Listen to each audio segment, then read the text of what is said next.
What happens when a private pitching instructor teaches your young athlete one technique, but then their team coach insists on them actually learning a different technique? We're going to explore this very common scenario and how it impacts your young athlete's development, confidence, and potentially even their playing time. Raising athletes, the things that causes all dads to go bald and moms to buy minivans, empowering parents to help their kids succeed. So this is definitely a common scenario. You probably have had your child experience it already, and that is your child is on a team where their coach is insisting that they play a certain way. This really impacts mainly pitchers and then hitters and then everyone else. And then what happens is their private instructor, though, they're teaching very specific techniques based on that individual. And it's confusing for that young athlete. It's definitely impacting their confidence because they're a little bit confused going back and forth. And then there's some fear involved. Will it affect my playing time if I abandon everything I'm learning with my private instructor just to cater to what the coach is asking me to do? It's a good question, and it's one that we need to explore a little bit today. Now, the first thing is there a right and is there a wrong? And I'm going to say right here confidently, I'm going to put it out there, there absolutely is a right and a wrong way when it comes to this particular scenario. I'll put one disclaimer. And the one disclaimer is that when your coach is also a very reputable, experienced private instructor, then he's going to bring to the table a level of expertise that you can definitely trust. Now, in other scenarios, this is a much more common scenario now that I'm going to talk about, is you have your child on a team where they're not a private pitching instructor. It could be that they played, but maybe they were an infielder, an outfielder. They weren't a pitcher. And you are having your child then take private pitching lessons to really refine and dig deep into his pitching mechanics. Well, in that scenario, what's the right and wrong? Well, it's wrong for that coach to arrogantly force a child to pitch a certain way based on his level of comfort and his limited knowledge on that particular position versus deferring to the expert. In this case, it's the private pitching instructor who has proven results and proven experience in that particular area of that particular sport. So there is a right and a wrong. Now, with the ever-growing popularity of travel sports and private instruction, we are seeing this become an issue for a lot of kids, for a lot of families, but also I'm a coach, for coaches as well. And so here's how I have handled that. Now, me, myself, I was a pitcher. I was a Division I full scholarship athlete. I played at a high level, got to play all over the place. And I also, when I was younger, received private instruction. When I was older in college, I even had opportunities to be taught by some of the leading pitching instructors, I'll say in the world. In fact, one guy who actually spent a lot of time with me, he's the longest standing pitching coach in the history of the MLB. So I bring a lot to the table. Now, for the kids that come on my team and that I am now coaching, now I have the ability to coach them.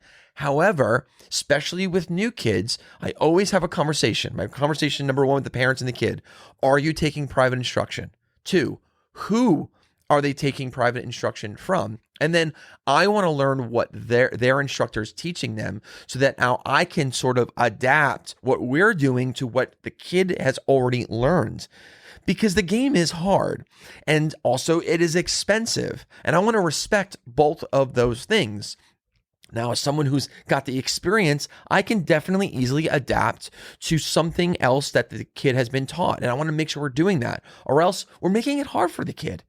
If I'm going to teach something completely different than the child has learned, then he's going to be confused. It's not going to benefit me as a coach. He's not going to be able to contribute to the team as well as if he's focusing. We know the rules here, right? In order to become elite, it's 5,000 hours. If we cut into that, by now the kid has to learn something else, we're going to disrupt that particular process. So we've got to be very, very careful here.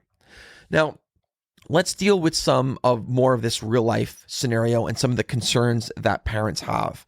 The concerns that I've heard a lot. Now, this is a subject that is heated. You go online, you go into Facebook groups, people are heated right now.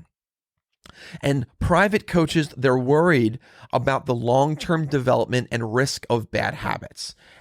Ready? That's valid. That is a valid concern that these people have, because private instructors are dealing with the individual versus trying to teach to the masses. So it's not a pitch, especially pitching, it's not a one-size-fits-all thing. You have to be able to teach to the young athlete. Private instructors are able to do that really, really well. So their concern is valid here. Second concern is that the team coach is focused on system consistency. So here's a great example. In softball, now also a little bit in baseball, but in softball, there's several different ways that you can teach a pitcher how to grip and throw a changeup. What a lot of coaches will do, they will learn one or they were taught one. And so that's easier for the coach and easier maybe he thinks for the kids. He insists on all of the girls learning this one particular type of changeup.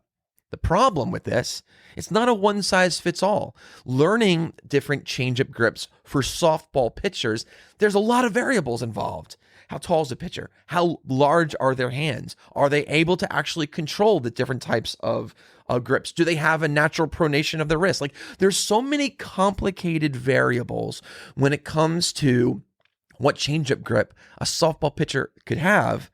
For a coach to say we're all learning one means you don't understand all of that stuff, and you're willing to compromise quality for convenience. And that's not good for the kids, and that's also not good for the team. Now, another concern that people have is that players, they feel pressure and they feel confused. I've seen girls come on my team where they've experienced that before. And it's about people pleasers. And they're like, oh, whatever it is that you guys are teaching, I'll just do that. I don't think that's the right approach. I want to get to know the athlete. I want to know what's good for them, what they've learned, how they've learned, what are their strengths, then what are their weaknesses. And then we can determine, in the case of the changeup, are you throwing that changeup really, really well that you were taught in the past? Well, guess what? We're going to stick with it, because are you comfortable and confident? If they say yes, guess what? Then that's the one we're going to stick with. It's my job not to force our child to do something that they're not comfortable with. Simply, that's just my level of knowledge. It's about adapting to the child, to the athlete, understanding strengths and weaknesses. I remember that my calculus teacher when I was in high school, her name was Mrs. Bowling. Awesome teacher. She's famous for this one line. Anyone who ever took her class, she said the same thing about math, which can be hard. But she did say there's more than one way to get the cow into the barn. That simply means there's more than one way of doing it. So your only one way of throwing a changeup, that's not the only way. There's lots of different things. And again, like I said before, you got to be able to be educated and understand that child to know what's best for them. This is where, again, private instructors, in my opinion, take precedence over the coach's opinion about pitching mechanics. You know, if you're a coach and you're listening and you're mad at me right now, I need you to just let what I said digest a little bit. The pitching instructors are dealing with an individual athlete. Coaches, you're dealing with just the entire team, and you're trying to force consistency within a system. That doesn't help an individual, because all kids are different. Their abilities are different. Their physiques are different, and we need to be able to adapt to that individual to get the most out of that particular young athlete. Now let's think about what's really at stake here. Ultimately, this conversation, and in some of the Facebook groups, the arguments, really boils down to what's at stake. Now, here's the key considerations here. Number one, confidence and mental stress on the athlete. 2, risk of injury or inconsistency by constantly switching between mechanics. 3, short-term playing time versus long-term development. And 4, Potential to lose the trust in both the coaches, trust in the in and from that young athlete. Now, here's a few questions that I'm going to arm parents with, that parents can be asking themselves to help them navigate this particular scenario. The first great question, and you can write this down for future reference, that these are questions parents can be asking themselves, is what's the athlete's long-term goal? It's important to understand what that long-term goal is.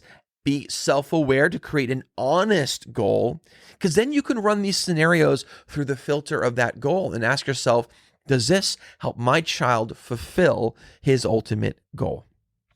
Second question, who knows your athlete's body and style better? This is a big one. So you got this scenario, the coach is telling you one thing, the private instructor is telling you another. Use discretion here, right? You know your child really well. You're at their lessons. You're at their practices with their coach. You're at the games. You've observed. You know these individuals pretty well. You need to be honest.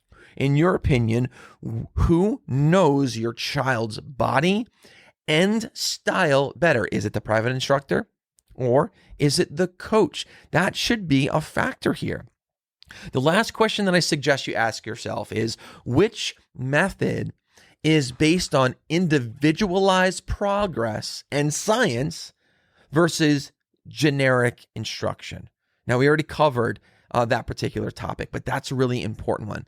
So always just think through those three questions. That'll help you navigate that scenario to determine what's best for your young athlete. So what are the next steps? What are the next action steps for parents and for these young athletes? Well, first is navigating the conflict. It's one thing to identify. It's one thing for you to understand, all right, I've made a decision what's best for my kid, but how do you navigate the conflict now? Well, here's the first thing I recommend. Communication is key. Meet with the team coach privately and discuss the concerns. I would not create a public display, because you're going to be putting the coach in an uncomfortable position where he's now going to defend his authority. You have to pull him aside privately and just have an honest discussion. 2, find common ground. There's a healthy compromise that benefits everyone involved, the team and the individual. Ask your child if this is asking the coach, ask if your child can stick with private mechanics as long as she performs. That sounds like a healthy compromise to me. 3, you can advocate for your child respectfully. I'm going to emphasize respectfully. Let the team coach know that you value consistency. You value long-term growth. You appreciate what they're doing and the investment that they've made into their child. Let them know that you are, in fact, advocating for them. 4, let the players speak. Oftentimes, I see kids not advocating for themselves, and parents are the only voice for their child. Encourage confidence, encourage leadership, encourage them to step outside of their comfort zone and share their concerns and share their questions with their coaches. That only benefits them long term and helps them to develop really important qualities as individuals. Lastly, stay aligned with the private coach. Make sure private training is documented, videos, notes, all these conversations. It's so important that you do that. The best way of documenting all of these things, honestly, get yourself the PGM Athletic Performance Planner. I actually have one, look, right here. Get yourself the PGM Athlete Planner right here. This is perfect, and it's designed for that very thing. One of the advantages of this is not just for the benefit of the child's growth, that they can refer to this, but now you've got actual proof and evidence of what your child's doing, because number one, some coaches don't believe that kids are taking private lessons. Number 2, let's be honest, some coaches don't know everything. In fact, I'm going to argue, I'm trying to be nice about it, all coaches don't know everything. Coaches know something, right? But by documenting everything in your book, you get to document what drills they're doing, what specific elements of the mechanics of your child's athletic development is your private instructor working on. You've got details that now the coach can what? Use as reference, because maybe the child doesn't understand. Let's go back to that example I gave about the changeup. This has happened quite often. I'll ask the kids, when I get to the question of what other pitches they throw, I ask them, okay, I say, what's changeup? A lot of the kids, they don't know the names of the changeup. They just show me. So what would be great if they had this, we can refer back to the notes to find out what changeup they're working on, what drills they're doing right now to help them develop that particular changeup. That's awesome stuff. Now, once you have information, what happens? Everyone's aligned. The private instructor is aligned with the coach because of the information that is at hand. Honestly, I cannot recommend it any more than that. Lastly, let's tackle some myth busters. This is one of my favorite parts of the show.